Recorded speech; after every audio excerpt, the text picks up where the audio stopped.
Hey everyone, Cinephile Mike is here, and we are counting it down. 98 reviews in 98 days, getting to the 98th Academy Awards. Here it is, Season 4 of reviews. Quick reminder, before I dive into today's awesome film, make sure you hit the subscribe button so you don't miss a single day of the reviews coming your way. We are in our 6th theme week, and we're building on Golden Globes vibes, and it is International Week, where I am looking at 7 films not in the English language. And I'm going to be honest, mini spoiler, not a bad one in the bunch. So today's film is the third in a row that is being distributed by Neon, the powerhouse company that took Anora all the way to the top of almost everything last season. Today, I am looking at South Korea's official entry to the Oscars, No Other Choice.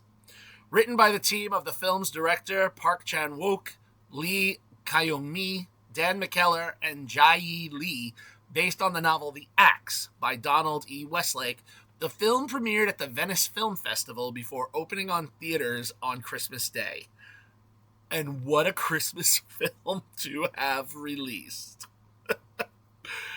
Mansu, played by Lee Byung-hun, is a respected, long-tenured employee at a papermaking company who has done everything right.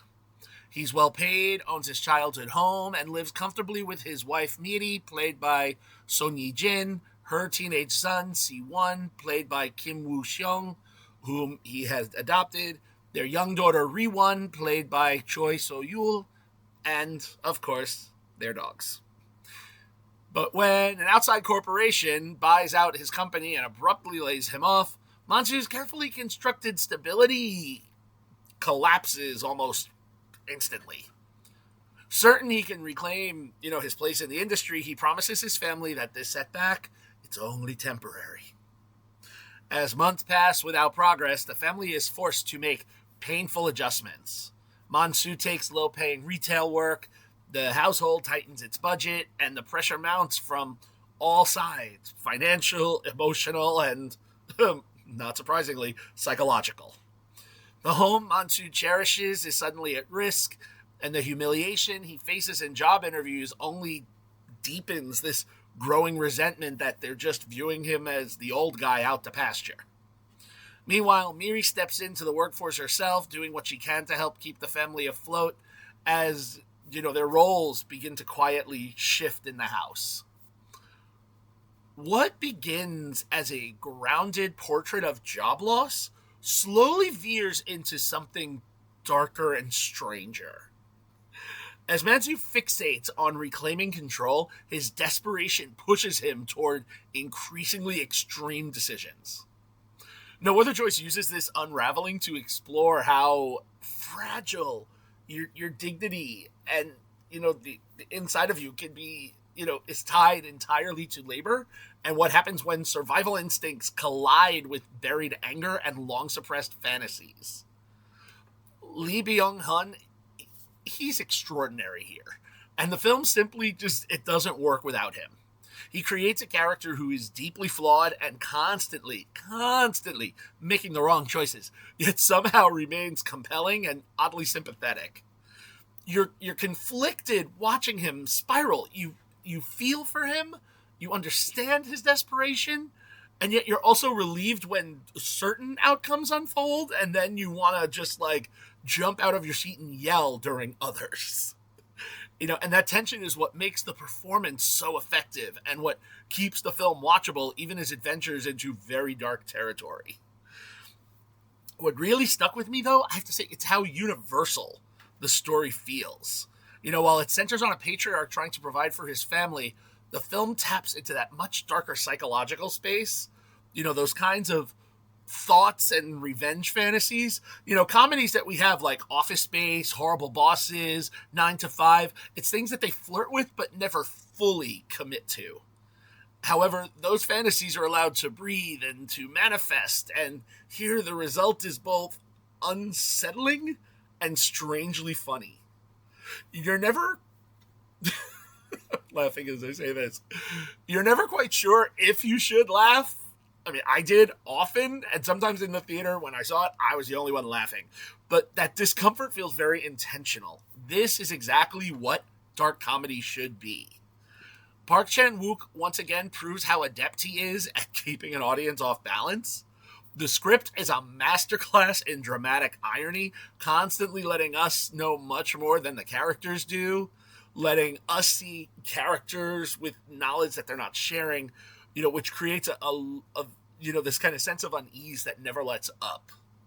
The production design is excellent, especially the Yu family home, which feels both aspirational and yet increasingly claustrophobic. And the supporting cast all get moments to shine, including Son Ye-jin as Miri, who grounds a lot of the chaos with a quiet reserve and resilience. At its core, No Other Choice is a sharp, disturbing look at blue-collar survival and the brutal competition that's baked into modern labor. And it lingers with you after the film ends, I will say. Now, let's talk box office and awards. As of this recording and posting, the film has so far made $3,742,317 domestically and $21,648,287 internationally, for a worldwide take of $25,390,604 and growing. Critically, the film is a near perfect 98% from 173 critical reviews on the tomato meter, and it has a popcorn meter, not that much lower, of 94% from over 250 audience reviews. Now, award season-wise, the film was nominated for 3 Golden Globes this past week: Best Actor in a Musical or Comedy for Lee Byung-hun, Best Musical or Comedy and Non-English Language Picture. I have to say, that category is so tight this year. It's amazing. 2 Critics' Choice nominations for Adapted Screenplay and Foreign Language Film. 3 Gotham Awards, again, for Lead Performance, International Feature, and Adapted Screenplay. There were 4 Astronauts for Picture, Comedy or Musical, Actor in a Musical or Comedy, Adapted Screenplay, and International Feature, and over a dozen recognitions from several film festivals and critic circles. As for its Oscar chances, it is shortlisted for Best International Film, and a nod, in my opinion, pretty much a lock. It would be interesting to see Lee Byung-hun nominated for his work in this film. The big South Korea winner of several years ago, everyone remembers Parasite. It definitely has some of that DNA has trickled into No Other Choice with some of the choices, the comedy. And while this won't have the same ride as Parasite did, Parasite never cracked into the acting nods. It should have. So hopefully this is the time to correct that. So where do I land? 3 days in a row, 3 5-star films.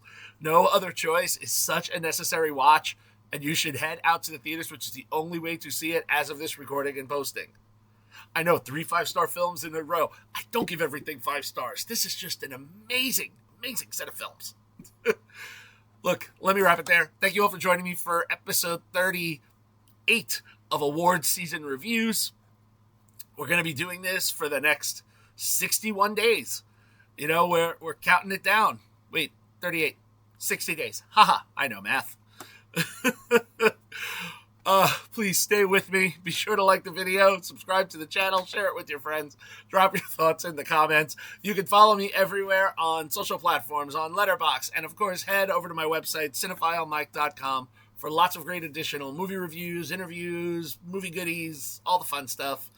I'll be back tomorrow with the next review, but until then, this is Cinephile Mike saying take a break and watch something new.